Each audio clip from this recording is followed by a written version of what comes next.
Assalamualaikum warahmatullahi wabarakatuh.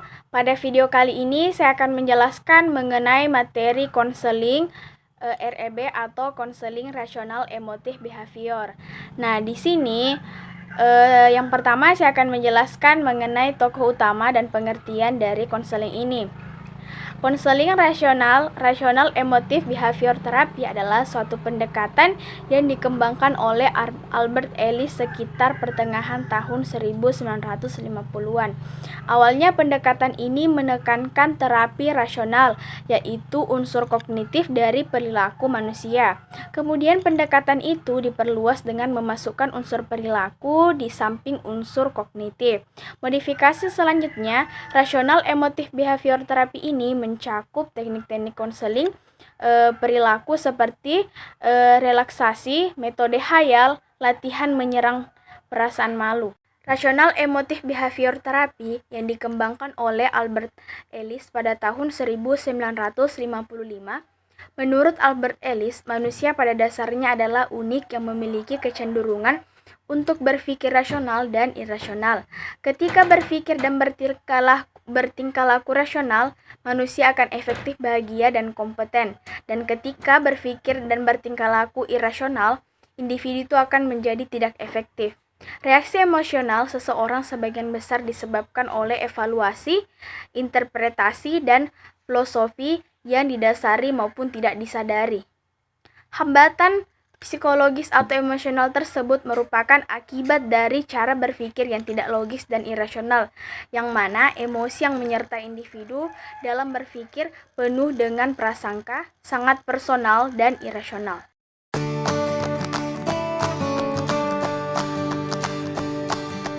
Kemudian yang kedua yaitu konsep-konsep utama. Ada 3 pilar yang membangun tingkah laku individu, yaitu yang pertama antecedent event, yang kedua belief, dan yang ketiga emotional consequence. Kerangka pilar ini yang kemudian dikenal dengan konsep atau teori ABC. Antecedent event yaitu segenap peristiwa luar yang dialami dan memapar individu. Peristiwa pendahulu yang berupa fakta, kejadian tingkah laku atau sikap orang lain, seperti perceraian suatu keluarga, kelulusan bagi siswa, dan seleksi masuk calon karyawan merupakan antecedent event bagi seseorang. Kemudian yang kedua yaitu belief, yaitu keyakinan, pandangan, nilai, atau verbalisasi diri individu terhadap suatu peristiwa. Keyakinan seseorang ada 2 macam, yaitu keyakinan yang rasional atau rational belief atau RB, dan keyakinan yang tidak rasional atau irrational belief atau IB.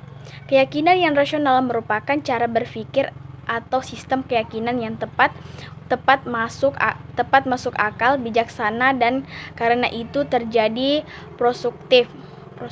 Keyakinan yang tidak rasional merupakan keyakinan atau sistem berpikir seseorang yang salah, tidak masuk akal, emosional, dan karena itu tidak produktif. Kemudian yang ketiga yaitu emotional consequence. Emotional consequence merupakan konsekuensi emosional sebagai akibat atau reaksi individu dalam bentuk perasaan senang atau hambatan emosi dalam hubungannya dengan event. Konsekuensi emosional ini bukan akibat langsung dari tersebut, tetapi disebabkan oleh beberapa variabel antara dalam bentuk keyakinan atau belief, baik yang RB atau rational belief maupun yang IB atau irrational belief. Selain itu, Ellis juga menambahkan D dan E untuk rumus ABC ini. Seorang terapis harus melawan dispute atau D, keyakinan-keyakinan irasional itu agar kliennya bisa menikmati dampak-dampak atau efek atau E, psikologis positif dari keyakinan-keyakinan yang rasional.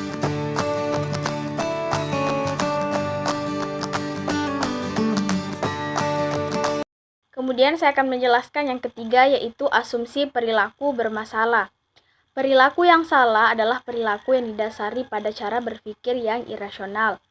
Albert Ellis berpendapat bahwa indikator keyakinan irasional yang berlaku secara menyeluruh.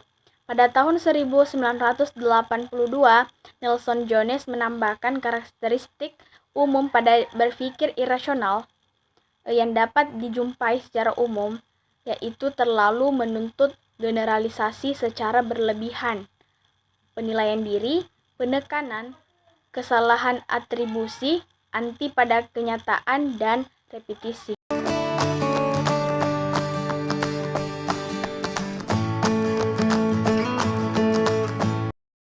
Kemudian yang keempat yaitu tujuan konseling rasional emotif behavior terapi.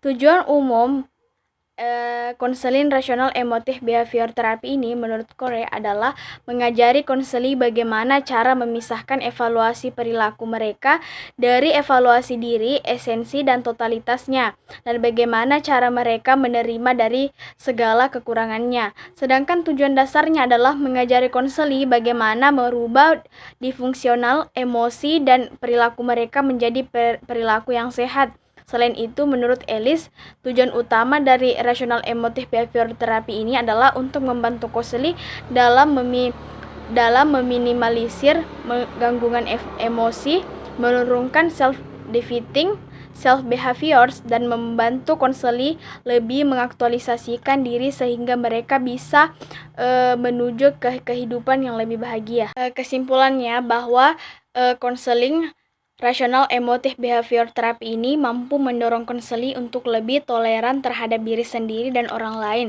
serta mengajak mereka untuk mencapai tujuan pribadi. Tujuan tersebut dicapai dengan mengajak orang berpikir rasional dan mengubah tingkah laku menghancurkan diri dan membantunya mempelajari cara bertindak yang baru.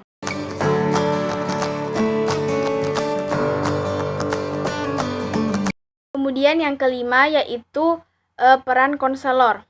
Adapun peran konselor dalam konseling ini, yaitu yang pertama, aktif direktif, yaitu mengambil peran lebih banyak untuk memberikan penjelasan terutama pada awal konseling. Kemudian yang kedua, mengkonfrontasi pikiran irasional konseli secara langsung. Yang ketiga, menggunakan berbagai teknik untuk menstimulus konseli untuk berpikir dan mendidik kembali diri konseli sendiri. Yang keempat, secara terus-menerus menyerang pemikiran irasional konseli. Yang kelima, mengajak konseli untuk mengatasi masalahnya dengan kekuatan berpikir dan emosi. Yang keenam, bersifat didaktif dalam melakukan pendekatan rasional emotif behavior terapi ini.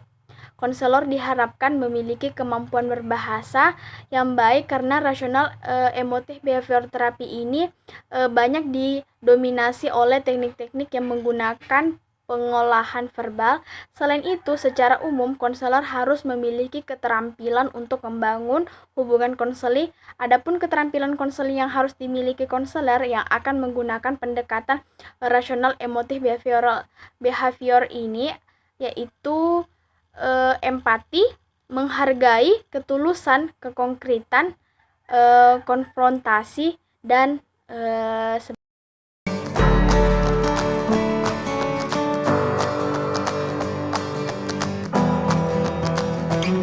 kemudian yang keenam yaitu kelebihan dan kelemahan dari konseling rasional emotif behavior ini.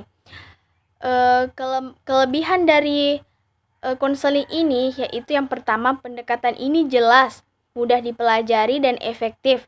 Kebanyakan konseli hanya mengalami sedikit kesulitan dalam mengalami prinsip ataupun terminologi dari rasional emotif behavior terapi.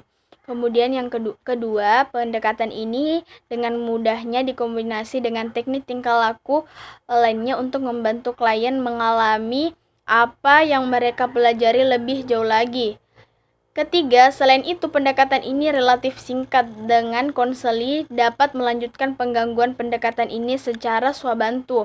Yang keempat, pendekatan ini terus-menerus berevolusi selama bertahun-tahun dengan teknik-tekniknya telah diperbaiki. Yang kelima, pendekatan ini juga sudah dibuktikan efektif dalam merawat gangguan kesehatan mental yang parah seperti depresi dan kecemasan.